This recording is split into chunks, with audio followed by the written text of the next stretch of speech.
Okay, let's go ahead and get started. Tonight, Job starts chapter 15, 16, and 17. Last week, we dealt with the subject life after death. And Job asked the question, if a man dies, will he live again? And he looked at it from two perspectives. He said, a tree that is chopped down, sprouts will come from it again, that it will continue to live. And then he looked at it from the other perspective, and he says, you die and you're no longer ever remembered. But Job made the statement of faith that he believed that there was life after death. And next week we will see that affirmed more so. But in this session that we're looking at tonight, Job is again attacked by Eliphaz. Eliphaz comes, he's Eliphaz the elder, I called him. He was the first one to speak, and after everybody has had their turn to accuse and attack Job, Eliphaz comes again with a second barrage of, again, assumptions and accusations. That's two words that I use quite frequently throughout this study, because basically what they're doing is assuming something and accusing Job of being a wicked man. They are assuming that Job has done something that deserves the suffering, the trial, and the tribulation that he is going through. And Job is almost at his wit's end. Tonight, I want to read not chapter 15, not chapter 16, but chapter 17, because I see it as one of the saddest chapters in the book of Job. There were several chapters that we've looked at thus far, and we saw how Job was really feeling in his emotional and spiritual and physical distress.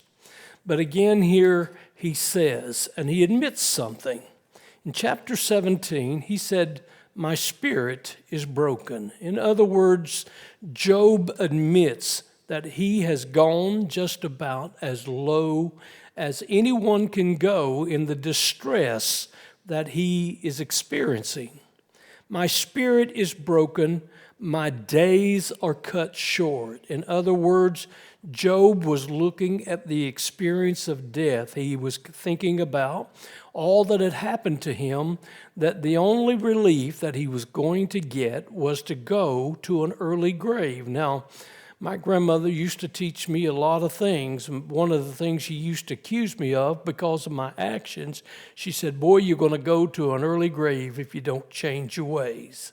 Again, Job says, I'm experiencing that. My days are cut short, and the grave awaits me. Surely mockers surround me. My eyes must dwell, what does the word he use? Their hostility. Who else? Give me, O God, the pledge you demand. Who else will put up security for me? You have closed their mind to understanding, therefore you will not let them triumph. If a man denounces his friends for reward, the eyes of his children will fail. God has made me a byword to everyone. And that word byword means a piece of trash, okay? He has made me a piece of trash to everyone, a man in whose face people spit. My eyes have grown dim with grief. My whole frame is but a shadow. Upright men are appalled at this. In other words, he's talking about the sickly look that he has, the blackened face, the sunken eyes, the stinking breath, and he will talk about this. Upright men are appalled at this. The innocent are aroused against the ungodly. Nevertheless, the righteous will hold to their ways, and those with clean hands will grow stronger. But come on, all of you, try again. I will not find a wise man among you. My days have passed, and my plans are shattered. In other words, that word plans means my dreams. My dreams have been shattered, busted like an empty glass. So are the desires of my heart. These men turn my night into day. In the face of darkness, they say, light is near. In other words, they say one thing and say that if you repent, you can have all of this. But again, they say light is near. But the only home I hope for is what? The grave. That's all I've got to live for, is what Job is saying. If I spread out my bed in darkness, if I say to corruption, you are my father, and to the worm, my mother or my sister, where then is my hope? Who can see any hope for me? Will it go down to the gates of death? Will we descend together into the dust? Can you feel the pain there? Can you feel the distress and the depression, the discouragement that Job is going to? In chapters 15 through 16 and 17, what's happening is Job is again under the barrage of assumptions and accusations that are coming from these three men that claim to be Job's friends, claim to be Job's comforters, his encouragers, those that have come to his side to lift him up, but yet in all their words, in all their ways, all they're doing is pushing him down to the place where Job says, listen, the only place that I'm going to find peace, the only place that I am going to find healing is this place we call the grave. In other words, that's how far he had gone down. As they come against Job at this time, they're less courteous than they were before.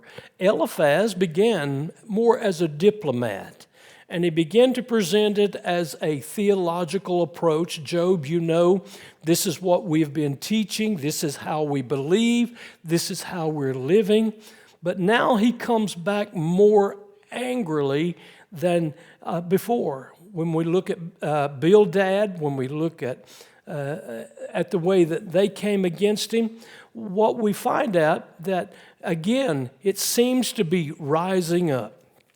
One of the things that we used to do in the classroom as a sort of a little thing is to take a drink and put those little mints down in it and just watch it just foam over and over and over.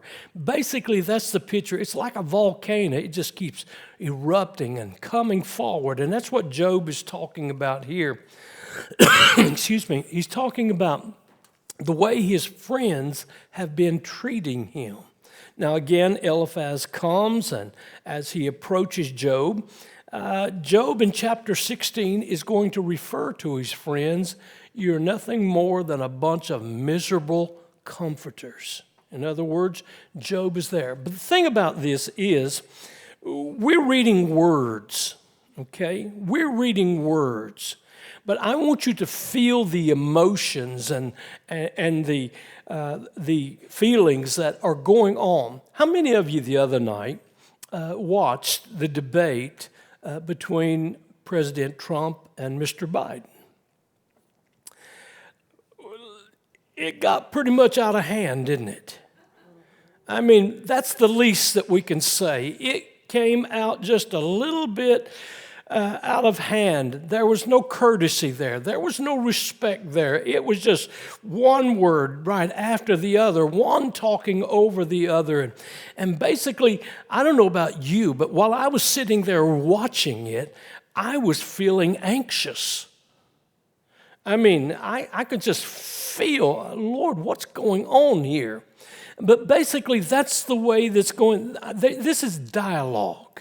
They're talking one to the other. And basically, did you notice the other night that when one would begin to speak, the other's voice would begin to raise, and then the other would speak and the voice would raise? And have you ever noticed that when two people are in conflict with each other, one yells as loud as the other and they try to yell louder than the other. Basically, that's the feeling, the sense of the atmosphere that is going on here. And as they're accusing, Job is saying, listen, you've broken me down. God has broken me down. I am broken down through this experience that I'm going through. But in chapter 15, we find Eliphaz's attack against Job.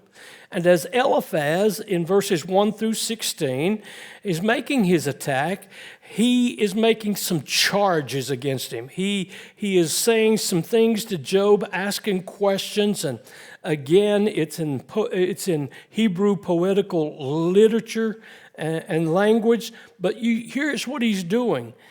He tries to make a statement and then make a mirror image of it. And so what we look at in verses 1 through 16, in verses 2 and 3 of chapter 15, what is happening there, Eliphaz answers Job's previous questions or answer about life after death, how he is an innocent man.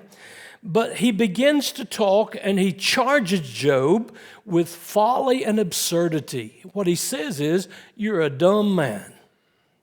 What he's saying here, he's calling Job a fool in the stand and the defense that he's been giving to them. Have you ever tried to defend yourself when you were innocent of something and you were being accused of it?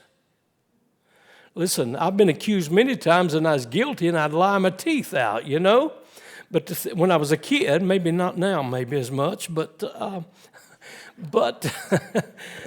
when you're being accused of something and you know that you're innocent, but yet you have no way of proving it, what can you say? What can you do? How can you prove your innocence when they've already made up their mind that you're guilty of what's going on? And so he tells Job that he's full of hot air, just like his other friend did. Job, you're just a big bag of wind. He says, Job, you make illusions, but you're like a desert wind that comes out of the east and kills everything in its path. Now, you and I, we're not used to winds like that, okay? Because we live in a climate that is, we have good rain, we have good sunshine, we have good seasons and everything else. And we're not accustomed to the climate of the hot winds that come, but California is. Washington is, Oregon is, because of those hot winds, those Santa Ana winds that come and dry everything off and everything is ready just to be set to fire.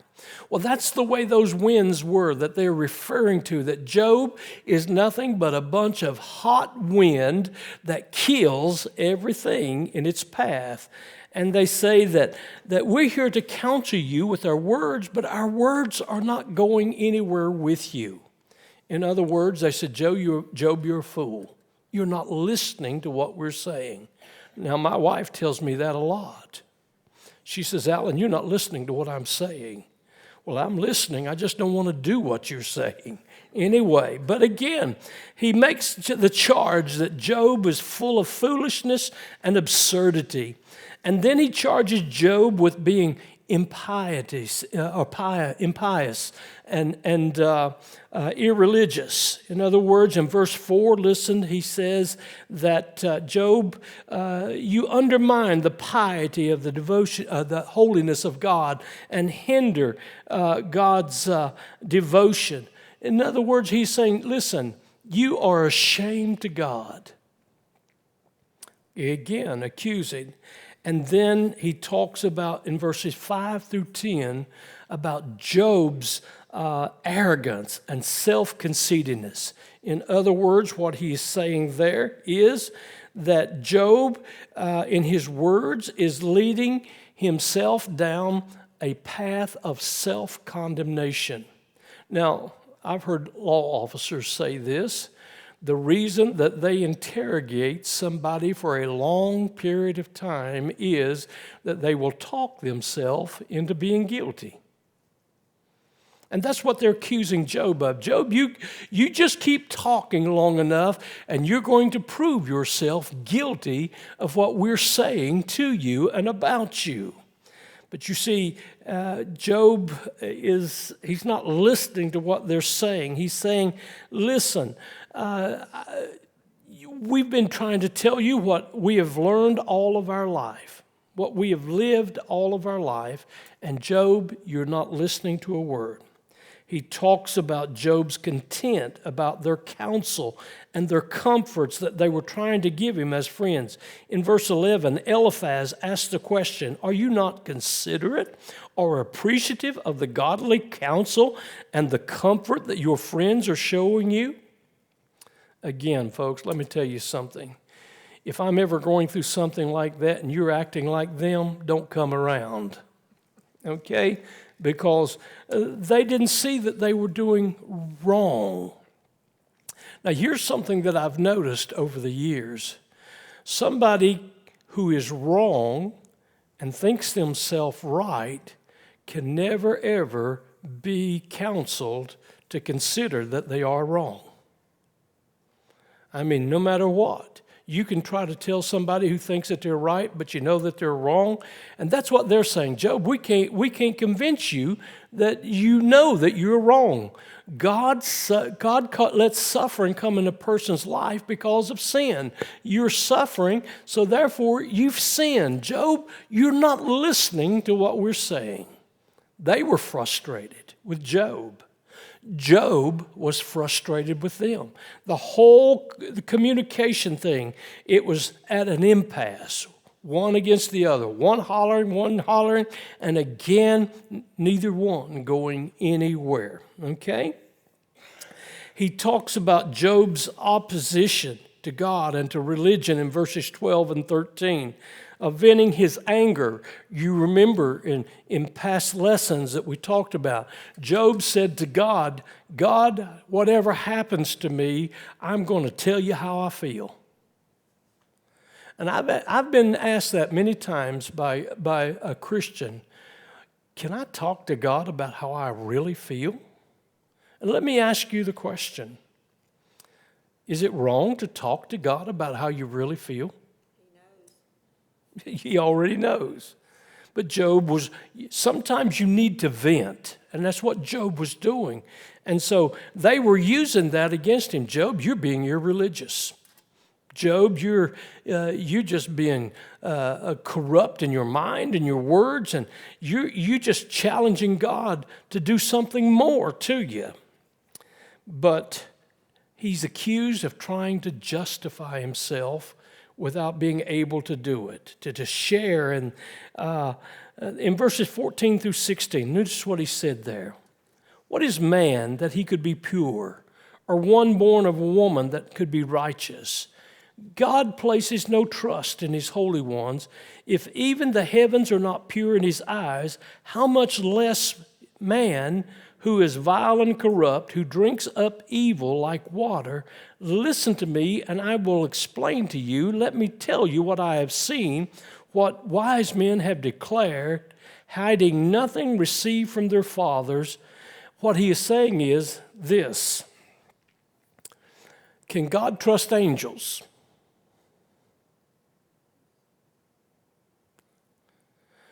Job, can God trust the devil?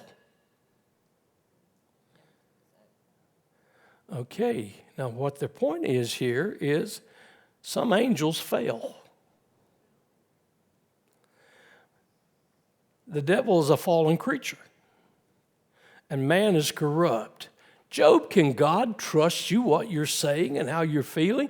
Listen to our counsel. Job, our theology is, if you sin, you suffer. Job, you are suffering, so therefore you've had to sin. Can God trust you? But more than less, verses 17 through 35, Eliphaz comes out and accuses Job of being a wicked man. He's not beating around the bush. He's not beating around the bush to say, oh, Job, everybody makes a mistake. You know, when we talk to people like that, you're really just talking, everybody just makes a mistake. Well, listen, all have sinned, that's for sure. But they were coming at and they were shooting daggers at Job. In verses 17, 35, in verses 15 and 16, Eliphaz, can God consider a man pure if that man is filthy? Can God consider that man clean if he is sinful? Well, we know what the Bible says. The Bible says all have sinned and come short of the glory of God. So therefore, we understand that. But yet, no man can stand before God and say, I have not sinned. And that's what they're saying to Job. And Job is saying to them, I know what you're saying, and I know what you're saying is true. That all of us have sinned. We're not all pure and clean, but the thing of it is, I don't know what I've done. I don't know which sin I've committed to deserve the suffering that I'm experiencing. So Job is really, really in a pickle there with his friends. And what they're saying is, because of the teaching of the elders, it's pure teaching. They use a verse there, no foreigners passed among the elders or the generations that have gone on before us. In other words, one of the things that you have to understand, that sometimes as time passes, a truth gets filled with a lot of error. Okay? How many of you ever played the children's game that you started something here and you had to whisper it into the ear of the next person and to the next person and to the next person and then come to the end and ask that person what was said? Basically, that's what they're referring to. Job, it's not like that. This is pure what we're saying. These things are true. They came from the elders, and what they have not passed among strangers. In other words, they have not been diluted or polluted with untruths. What we're saying to you, you can bank upon. Okay? And so it goes on, and that dialogue, loud and strong, and that anger and the anxiety that's going on. But what happens is, what we find out, it says the wicked get what they deserve evidenced. Okay? How do you know that a person has sinned? Because of what they're going through. In verses 20 through 26, he talks about present pain and poverty. Now let me ask you a question. Does everybody that has pain, have they sinned? Are all poor people sinners? You see, again, what we're talking about, you see, we talked several weeks ago about a health and wealth gospel. If you're really close to God, if you're really committed to God, you're living the righteous life that you're supposed to live, then all you can expect is blessings, right? That's what the TV preachers say anyway. If you're really, really close to God, you're going to be healed and you're going to have what you want and everything else. The only person that gets what they want is the preacher that's saying it. And we know that for a fact. But you're going to be filled up. That pain and poverty, and the word used there in the King James Version is travaileth. Okay, that word travaileth basically means a woman that is in labor or a woman that's going through kidney stones. Travailed. Okay. The pain is real. The pain is intense, and the pain doesn't let up. Travaileth. It is a weeping and wailing kind of pain. And he says that they're going to live under the terror of God's judgment in that travail. Okay? He also says in verses 27 through 35 that they're going to be living in the woe and misery of the future. He uses Job's calamities to justify his arguments. Job, you're living in the pain of everything that's happened to you. Now, in this day and time, we would use the word PTSD, post-traumatic distress disorder, okay, or syndrome. Okay, so what it means is I can't get past what has happened.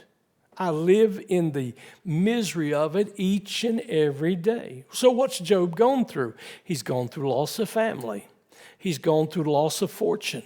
He's gone through loss of respect. He's gone through the loss of health.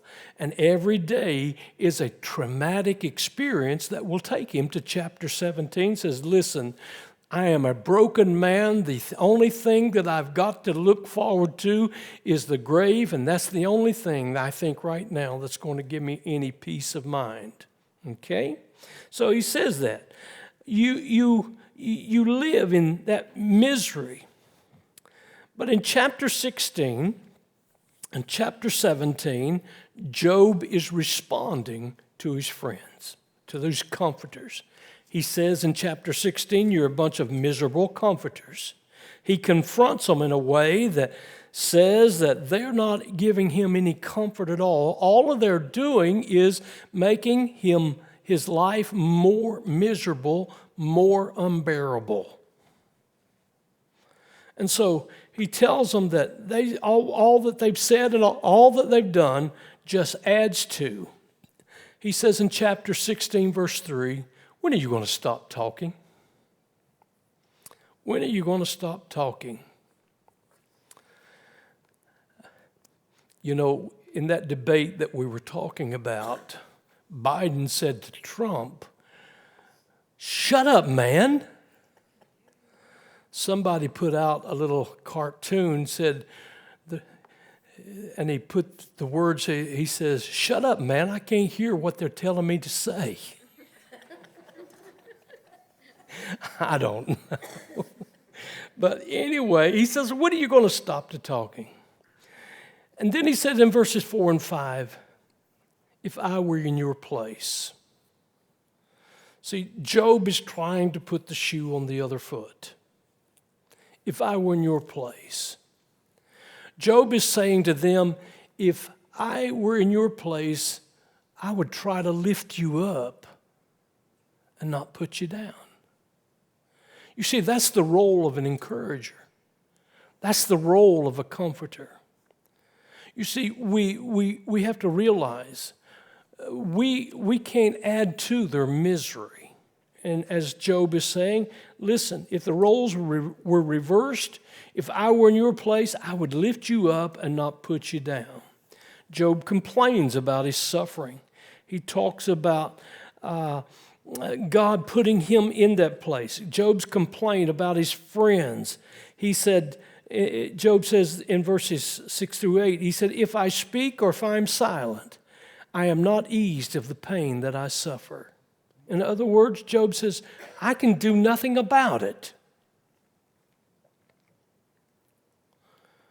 Have you ever been in a place like that where you felt like, I can't do a thing about this? That's where Job was in his life. That's where Job was in his suffering. I can't do a thing about it. If I knew what to do, I would. If I knew what to do and could do it, I would do it. But he said, I'm just at that place. If I speak or if I'm silent, I'm not eased of the pain. Job says in verse 6 that if it was just listening, but they had worn him out. They had worn him down. That's all he was experiencing from them. They're miserable comforters. And instead of being a comforter, they were presenting themselves as an adversary, taking advantage of what was going on. What we have to understand here is this. The way to make yourself look better is to make someone else look worse. Have you ever wondered why bullies do what they do? Have you ever wondered why we put people down? Because it makes us look so good, don't it? If we can throw enough mud on another person, it don't make our clothes look that bad. To ourselves it might, but to other people don't. It don't. You're exactly right. So this Job is saying, my hope has become thin. My dreams have been broken, shattered. I have nothing to look forward to. I have hit the bottom of the bucket. The only place that I can see that I've got to go is my days are short and the grave awaits. He makes a complaint to and about God. Chapter 16, verses 9 through 22. Job is now turning his attention away from his friends and turning his attention and his address to God. As he is addressing God, he says that his friends have turned against him, but here's what you got to look at. Job seems to believe that God has turned against him too. Job seems to believe that God has turned against him. That's a terrible feeling. That's a terrible feeling. Especially when you think what the New Testament scripture says through the Apostle Paul. If God be for you, who can be against you? But if you're going through all of this misery, is God for you? God, why are you allowing it? What have I done? Am I such a bad person that it makes people laugh and scorn at me? Am I such a bad person that people turn away from me? Am I such a bad person that people spit upon me, want to have nothing to do with me? I have no friends. All I've got is enemies. See, that's where Job is. He sees himself in a position where he's in everybody else's hands and he can do nothing. He feels helpless. He feels hopeless. He feels like that there's no reason to live anymore. The grave is the best thing that could happen to him. He talks about God picking him up and shaking him by the neck. I remember as a little boy, my grandfather was a big man. I mean, he was well over 6 foot tall and well over 200 pounds, and he was a strong man. He was what they call a straw boss on the railroad, and they said that he could pick up one of those ties and place it by himself. He was that strong.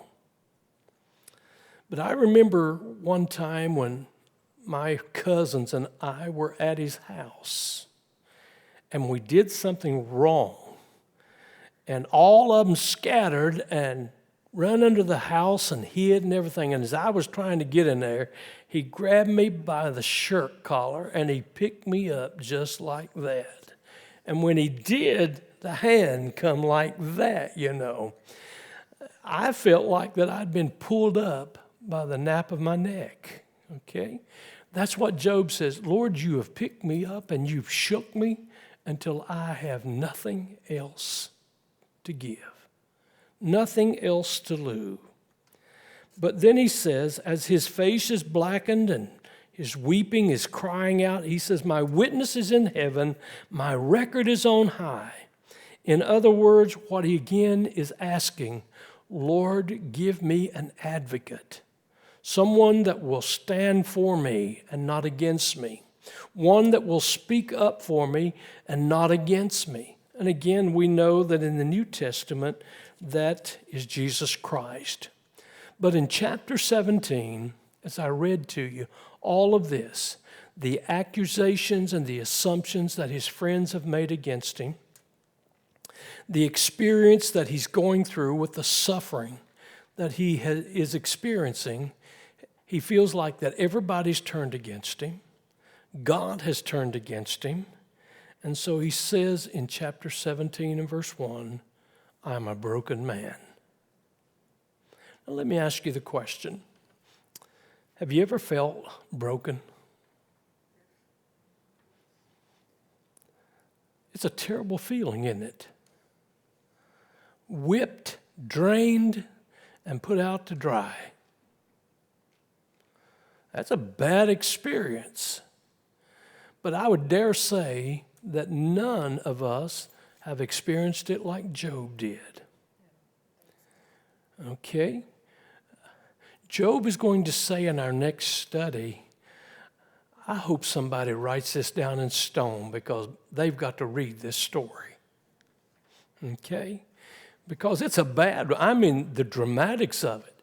Again, you can feel the anger, not only from the friends, but Job. Job has anger toward God.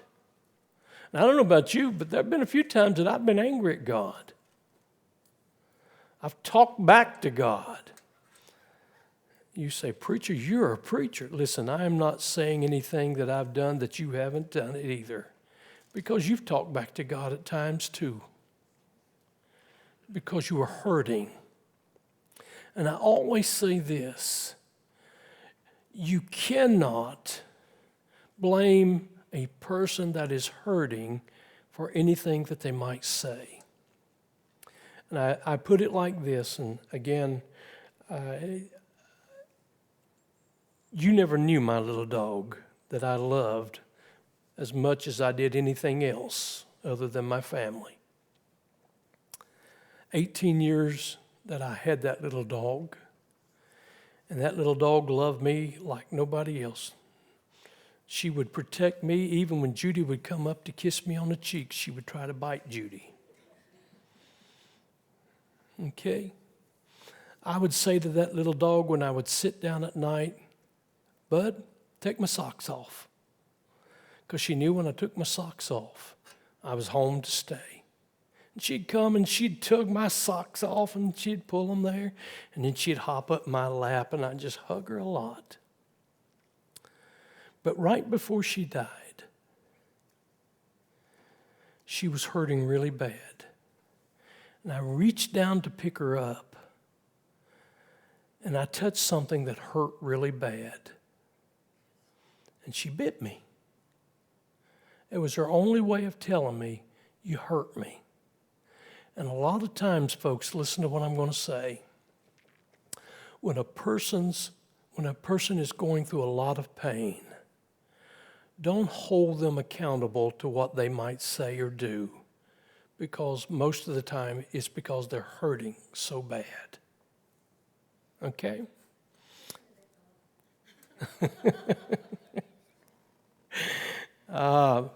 Questions or comments? Questions or comments? The next two chapters, My Redeemer Lives, probably one of the more famous texts in the Bible. My Redeemer lives. Job says it because, again, in the last session that we studied, he says, if a man dies, will he live again? And then he says, in our next study, my Redeemer lives. And what Job is doing is expressing a hope that there is a heaven. Okay? Questions? Comments? Yes, 18 and 19 next time. Read, study, and let me say, I don't mind you having questions to ask me, because if I've studied and I should have an answer.